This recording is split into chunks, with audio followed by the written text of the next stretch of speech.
it will shock you how similar these thoughts are. So we are going to dive into them. I do have to give like a, not really a warning, but I am used to these thoughts in Dutch. I had them in Dutch in my head, and I've helped thousands of girls um, with these thoughts in Dutch. So I translated them, but I'm not quite sure if these are the exact words that you have. And that's the uncanny part about it, that in Dutch, I had the exact same thoughts as these thousands of girls that I helped. And um, that's healing in and of itself, that you know that somebody else is having the exact same thoughts word for word. So I'm just going to go through them and you will recognize them. And it could be that your wording is like slightly different, especially if obviously you speak another language and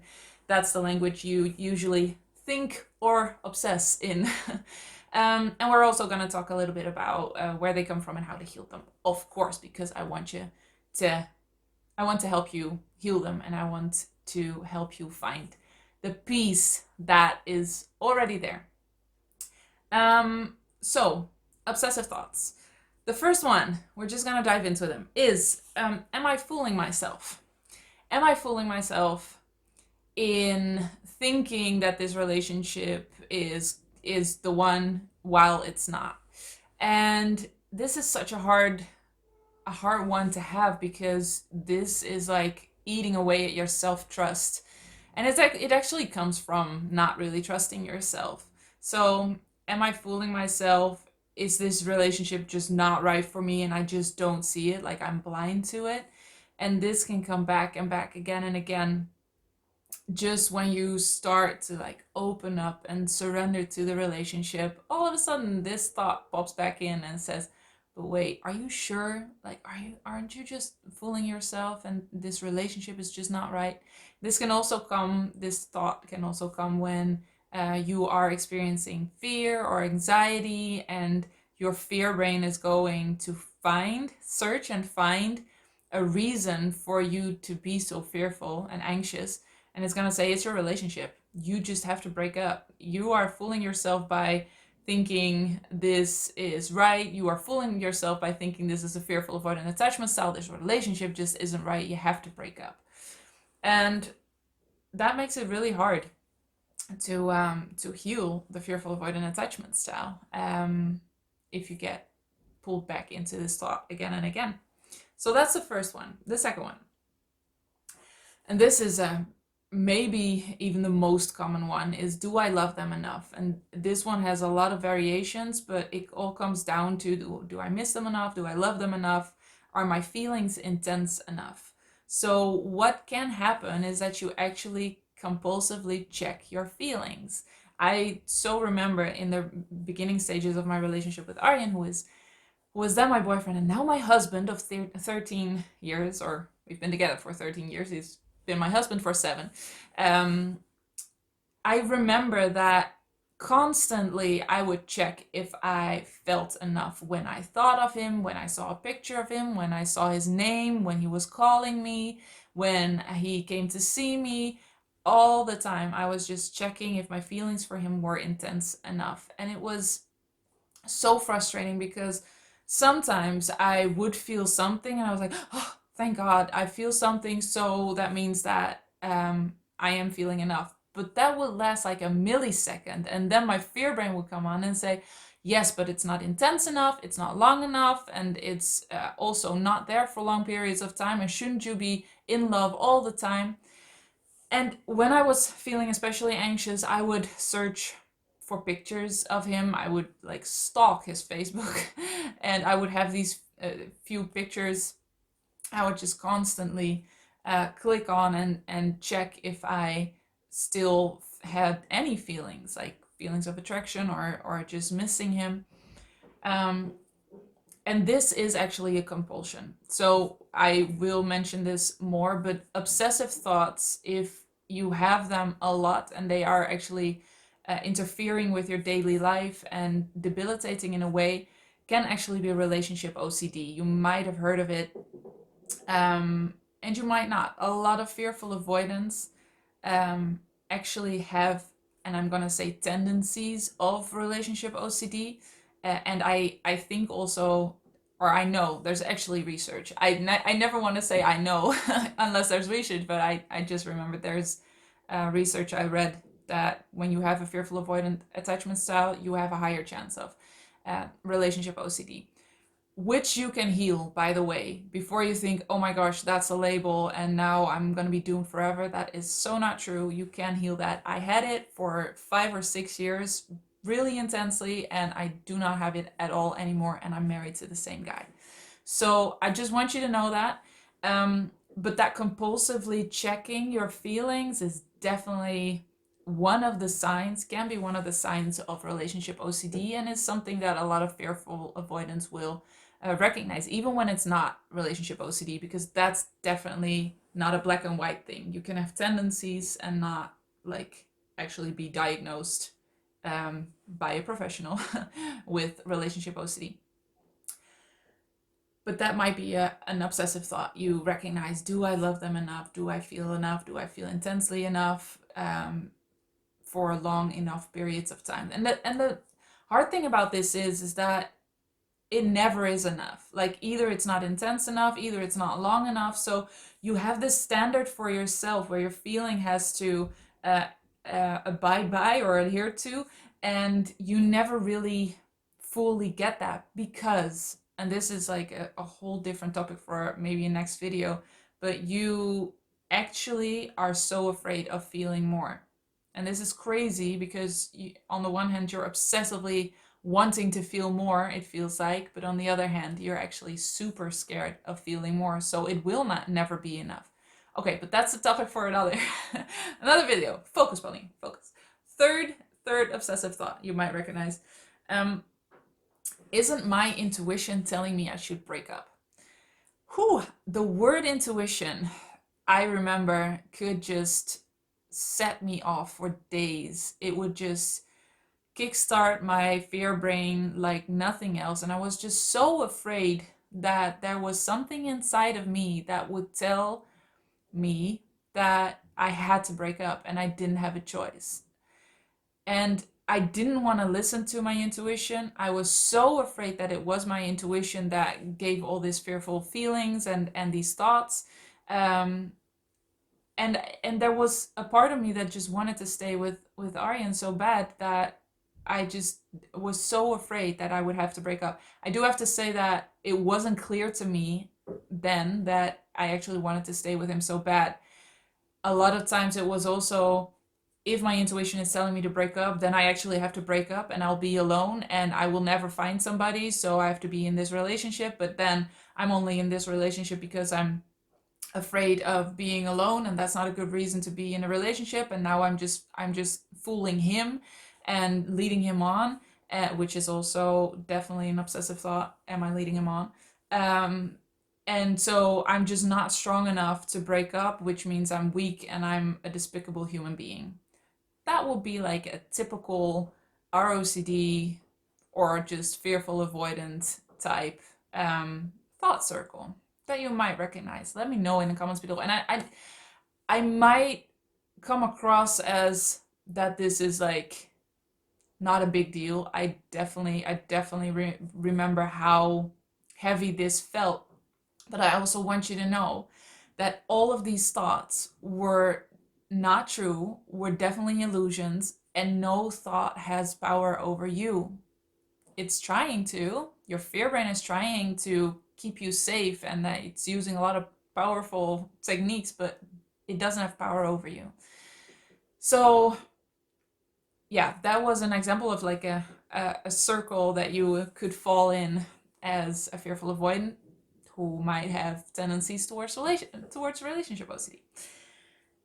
Then and I want to say about intuition is there's not something deep inside you that you don't have access to that is gonna tell you all of a sudden you have to break up now and you don't have a choice. You always have a choice, and everything inside you, whatever it is trying to help you.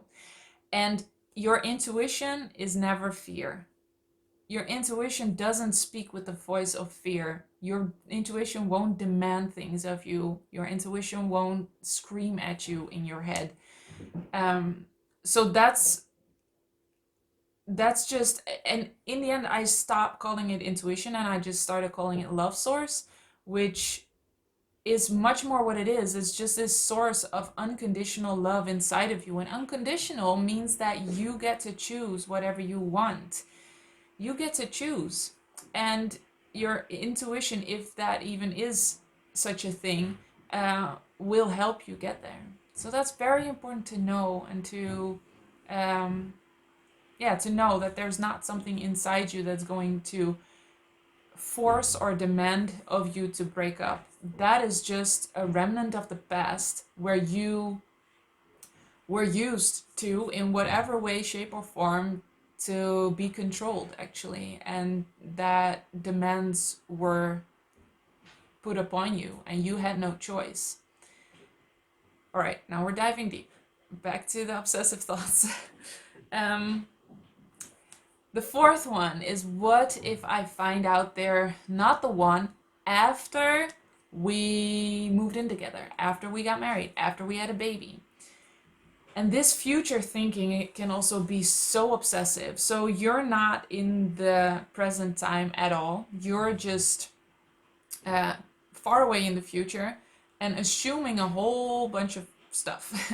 One of the main thoughts I had, the obsessive thoughts I had, was, what if I wake up in 20 years time, all of a sudden I wake up and I realize that love is like it's gone. It's just I'm having all these Dutch sayings now. I don't know what they are in English, but like the spark is gone. I'm not in love anymore. I guess that's what you would say in English. I would just realize that I'm not in love anymore, and that would make me feel so much anxiety, because I would feel like, well, then I have to break up, and so I have to know for absolutely sure now, because I don't want to be in that situation. And what I completely passed by, I don't know if that's English. This is going really well. Is that there's so much you can do to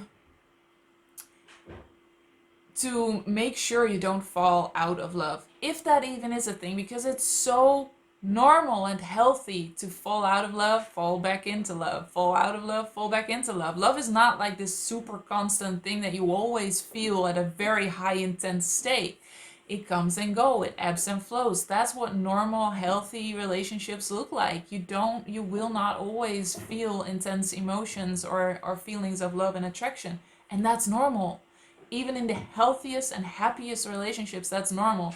And I didn't figure that out until I interviewed 100 couples who were happily married for over 40 years, and they kept telling me, this is what feelings do. They just come and go. And I was like, no, but I have to hold on to them. And I was just so afraid that I would all of a sudden wake up, my feelings would be gone, and I would have to realize that I had to break up and this wasn't the one. And then we would be married and we would have kids and we would have a house, and it would be so hard to break up, and I would be a horrible person because hadn't I known it for all this time.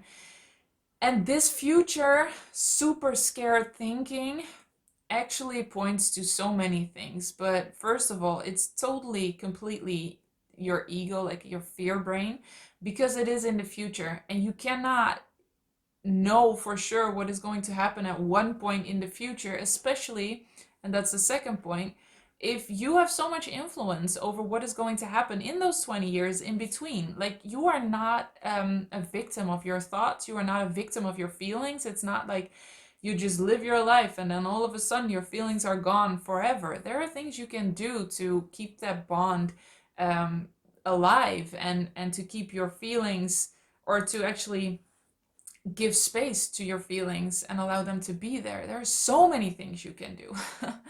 And thinking that, what if I find out they aren't the one after we got married or moved in or had a baby, that's just a fear of failure. That's a fear of disappointing people. It's a fear of hurting people, and it's a sign that you don't trust yourself, because you have absolutely have the skills and the ability to create more and more love, to allow more and more love. And a big part of that is healing this fearful avoidant attachment style. I had no idea I had this attachment style. So if you do, that's like a big plus and a very clear thing you can heal. But let me please tell you also that love can grow. Being in love can grow. That spark can grow. Nothing is just gonna poof, disappear out of nowhere. You have so much more power and control, well, not control, influence over your life than you think. And there's a difference between power and or control and influence. Control is wanting it to be an exact way right now and all the time. And you can't do that with your feelings and your thoughts, because they come and go, but you can influence them. You can do so many things that will help you feel more love, that will make your bond with your partner stronger, that will make love feel so much safer and more normal. I am digressing again. Back to the obsessive thoughts. Um, the fifth one, I had to count them. This is the fifth one. Doesn't this feel too safe? And you might just recognize that question or that thought, and you might have that, like, doesn't this relationship just feel too safe? And this is just, when I figured this out, it actually made me so mad that in so many movies, you have this storyline where the safe choice is always not the right choice. Like, the safe choice is not the one. So the good, dependable guy is, and committed and loyal guy is not the one, but the guy that is not as loyal and not as dependable, and is like the most exciting choice, that's the one they're gonna end up with and have a happily ever after. The thing is, you never see that happily ever after. So you don't see that there actually are gonna be a lot of challenges, and it might actually not be the one. And this just still, it just frustrates me so much, because this plays into so much doubt, or it causes so much doubt and wrong beliefs about relationships. Like, the safe choice is the wrong choice. That is so not true. Passion and a healthy relationship cannot thrive if you don't have a safe relationship. Safety is the basis of everything, also the basis of passion and intense attraction. And it's just very frustrating that in movies and in the media, this is wrongly portrayed. I'm gonna leave it at that. But I could just make a video about every single one of these things. What I want you to know is that the safe choice is absolutely a good choice, and you need safety to be able to build love. You need safety to be able to build love. And especially for a fearful avoidant, that is very important to know. Another obsessive thoughts is, do my friends or family think that we are good together? And this could be obsessively asking your family and friends, what do you think of him or her? What do you think we're compatible? Do you like this picture we're both in?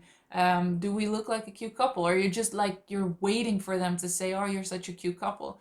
And there's this fear that's underlying that's saying, well, everybody knows you're not right for each other, and you're just the only one that doesn't see it. And that's what you're actually kind of trying to again and again get confirmation of, that your friends and family like him or her too. So this is also definitely pointing towards you not trusting yourself.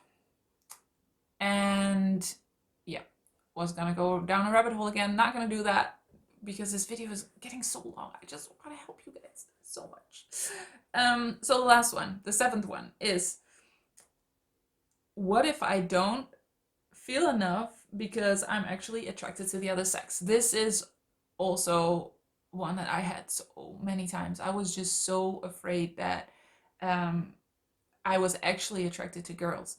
So this can go either way. If you are already attracted to girls, you can be afraid that you're attracted to guys, and vice versa. Um, and it's looking back on it, I see clearly that first of all, this is HOCD, so that or this is a sign of HOCD. So that's apart from relationship OCD. This is another subtype of OCD.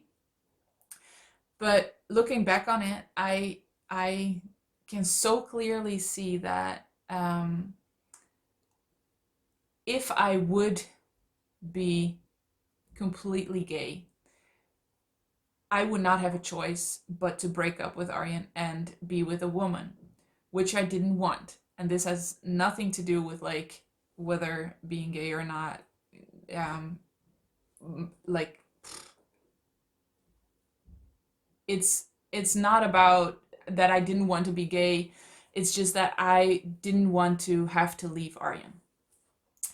And that's why I was so afraid to be gay. And I had feelings for girls, and I had these sensations that I explained as being attracted to girls, while before Aryan, had always been attracted to guys. So it was so super confusing. And in the end, what helped me a lot was that I thought, well, maybe it isn't as black and white for everyone. I mean, maybe some people are just 100% attracted to one sex, and some people are just like more fluid and in the middle.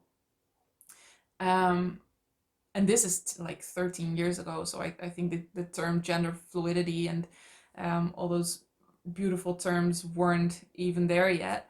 But I just kind of accepted like maybe I'm a little bit like bisexual or more fluid, and I can still choose to be with Aryan. And that really helped me, because it was just, I felt so powerless. And that's where a lot of times this comes from feeling powerless. Like if I realize or find out I am gay, I have to break up and I don't have a choice. And that's what you're so scared of. Not necessarily the being gay part, but the fact that you don't have a choice and you have to do something that you actually don't want. So yeah, these are 7 obsessive thoughts, and I can talk so much more about this. Let me know if these were in any way valuable or eye-opening to you, or helped you. And I really want you to know that you can heal this, and that you have these thoughts does not mean that they're true. I had all of these like a million times, and they didn't turn out to be true. The one with the what if I wake up in 20 years and realize I'm not in love anymore. I'm 13 years in now, and it's getting better and better. So that one definitely doesn't seem to be coming true. And every single one of them didn't turn out to be true. So the fact that you have them, even if you have them repeatedly and intensely, doesn't mean that they are true. They can be a sign of relationship OCD. If you think you might have that, it might be valuable to find professional help. And if you want to heal the fearful avoidant attachment style, which will actually help you understand these thoughts that a lot of fearful avoidants have, even if you don't really have relationship OCD, and also heal them so that your fear brain doesn't feel like they need to use these thoughts to protect you, because that's what's happening. It helps to heal the fearful avoidant attachment style, and you will notice that these thoughts become less and less. If you're interested in that, going to the roots of the fearful avoidant attachment style and healing it, you can put yourself on the wait list for my program. You will get notified once it's there and once it's open. And the link is in the description below. And let me know in the comments if this was valuable, because I really want to know. And just know that the thoughts you have, you might feel really alone in them. You are not the only one, and you can get out of this, and they can just go away, and you can be still with the person you are with right now. I just want you to know that. I really hope this little bit of rambling video was helpful to you. See you next time.